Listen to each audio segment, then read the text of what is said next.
भविष्य में, अतीत में कभी मैं अलग नहीं हुआ था अपने स्वरूप से, वर्तमान के स्वरूप से च्युत नहीं हूँ, आगे भी अच्युत नहीं रहूंगा, मतलब अच्युत ही रहूंगा, अपने स्वरूप से च्युत नहीं रहूंगा।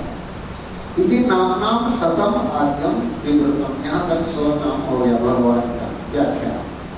वर्षणात् सर्व कामानाम धर्मो पुरुषः, तो वर्षणात् सर्व कर्मानाम, सारे कर्म, सर्व कामानाम, सारे कामनाओं को बारिश वर्षा करने के कारण भगवान ने, जो व्यक्ति जो चाहता है उसको मिल जाता है। भगवान अपने, जैसे दुर्योधन गए थे सेना मांगने के लिए, अर्जुन गए थे भगवान को मांगने के लिए, जो व्यक्ति जो मांगेगा दोनों खुश होकर के आए, तो जो व्यक्ति जो मांगेगा भगवान सब कुछ देते हैं। सर्व कामानाम, धर्म मतलब पुरुष है, क्या पुरुष शब्द का अर्थ धर्म है। पुरुष का तोया, तो भूमि अपात इति कपि, क जो है ना, क का अर्थ जल है, और पा माने रक्षा करने के कारण, तो अपात माने जल से जो भगवान रक्षा किए, किसको? भूमि को रक्षा किए, जब बराह अवतार में अपात, इसलिए भगवान का नाम कपि हो गया। दंड से दंडी होता है ना, तो कात माने जल से भगवान ने, पा माने रक्षा किए, इसलिए भगवान का नाम हो गया कपि है। और इसलिए कपि ही वराह, तो वराह रूप में भगवान जल से पृथ्वी को रक्षा किए थे, इसीलिए पुरुष रूपत्वात् कपि रूपत्वाच्च, तो पुरुष माने धर्म रूप होने के कारण, और कपि माने जल से उद्धार करने वाले होने के कारण भगवान का नाम है पुरुषा कपि हो गया। कपिर वराह श्रेष्ठश्च धर्मश्च पुरुष उच्यते, तो कपि माने वराह, जल से भगवान ने उसको रक्षा किए थे, वराह है भगवान, वराह मतलब श्रेष्ठ है, और धर्म होने के कारण भगवान को पुरुष कहा गया है, इसलिए पुरुषा कपि। ये महाभारत संधि पर, तस्मात् पुरुषा कपि प्राह काश्यपो मां प्रजापति, कश्यप प्रजापति ने भगवान को पुरुषा कपि कहा। जितने भी नाम है ना, भगवान का सीधा नाम है, वाच्यार्थ से तो नाम रूप वाला आएगा, लक्ष्यार्थ लेंगे तो शुद्ध ब्रह्म ही आ जाता है। इति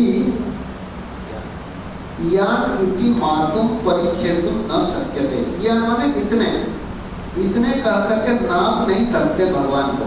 जैसे ये पुस्तक है, ये 8 इंच लंबा है ना, 6 इंच चौड़ा है, ये कमरा है, क्या है ना, ये 30 फीट लंबा है और 20 फीट चौड़ा है, ऐसे बता सकते, नाप सकते हैं। सारा जगत में सारा वस्तु जो है सावयव होने के कारण परिच्छिन्न योग्य है, लेकिन भगवान ऐसे है, इतना लंबा इतना चौड़ा है, ऐसे नहीं बता सकते, लाल है पीला है, तो यह ऐसे है। आत्मा का, भगवान का स्वरूप परिच्छेदुम, इंद्रियों के द्वारा निर्धारण नहीं कर सकते, इसलिए आत्मा को क्या कहे? अमेया, मेय माने माप नहीं सकते, अमेय माने, मेय माने मापना,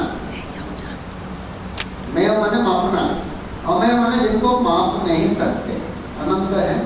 और इंद्रियों का अगोचर होने के कारण हमारा जो, जैसे आपको तेल नापना है, आपके पास तेल है, मीटर है, तेल नहीं नाप सकते, और लंबाई नापना है, आपके पास लीटर है, तो उससे नहीं नाप सकते। तो भगवान क्या है ना, शब्द स्पर्श रूप रस गंध नहीं है, तो सावयव नहीं है, तो उनको नाप नहीं सकते। एक तो अनंत है, दूसरा हमारा प्रत्यक्ष अनुमान के विषय नहीं है, इसलिए अमेय आत्मा, अमेय है, उनको नाप नहीं सकते। और आत्मा है सारे प्राणियों का आत्मा, आत्मा शब्द तो पता है आपको, वो लिंग पुराण में यच्चाप्नोति यदा तत्ते यच्चाति विषयानि हम तस्माद् आत्मेति यच्चाति सर्वं यच्चाप्नोति यदा तत्ते यच्चाति विषयानि हम यच्चास्य संततो भावो तस्माद् आत्मेति कृत्यते, वहाँ कठोपनिषद भाष्य में। तो यच्चाप्नोति जो सबको व्याप्त कर लेता है, चाप्नोति यदा दत्ते, सबको अपने में ग्रहण कर लेता है प्रलय के समय। यच्चाति विषयान, यह वो वही इंद्रियों मन बुद्धि के द्वारा सारा जगत को अति माने भक्षण करता है, माने भोग करता है। और यच्चास्य संततो भाव, जो सदा रहता है वो उसको आत्मा कहते हैं। तो आत्मा होने के कारण अमय माने अपरिमित होने के कारण अमय कहा गया, माप नहीं सकते, और आत्मा है, सारे जगत के आत्मा है। मतलब उसमें जैसे घड़े का आत्मा मिट्टी है, जगत का आत्मा परमात्मा है। सर्व संबंध विवर्जित, सारे संबंध से रहित हैं। तो सर्व योग विनिश्रुत असंगो ही अयम पुरुष। जैसे दो वस्तुओं का संबंध होगा, जैसे पति पत्नी संबंध होता है, पिता पुत्र संबंध होता है, ये आधार है, टेबल आधे हो गया, पुस्तक संबंध होगा, दो वस्तु है नहीं संसार में। तो परमात्मा है, जगत है, संबंध क्या है? रस्सी और सांप का संबंध है। संबंध है कि नहीं है? इसीलिए भगवान को बता दिए सर्व योग विनिश्रुत, सारे संबंध से रहित हैं। इसलिए असंगो ही अयम पुरुष, एक सत्य है, एक मिथ्या है। सत्य मिथ्या संबंध नहीं हो सकता। तो एक तो वास्तविक है और कल्पित है। इति श्रुते है नाना शास्त्रोक्त शास्त्रोक्तात् योगात् अपगतत्वात्, सर्व शास्त्रोक्त, सारे शास्त्रों में बताया गया जो संबंध है, साधन, जब जितने भी संबंध है उससे परे है भगवान। इसीलिए भगवान बता दिए सर्व योग विनिश्रुत, एकमेव अद्वितीय है। यहाँ एक है, संबंध कहाँ आएगा? और दूसरा दिख रहा है, तो एक सत्य है, एक मिथ्या है। सत्य मिथ्या में आध्यात्मिक संबंध होता है। जैसे रस्सी और सांप में संबंध हो ही नहीं सकता। संबंध है क्या है? आध्यात्मिक कल्पित संबंध है। ठीक वैसे जगत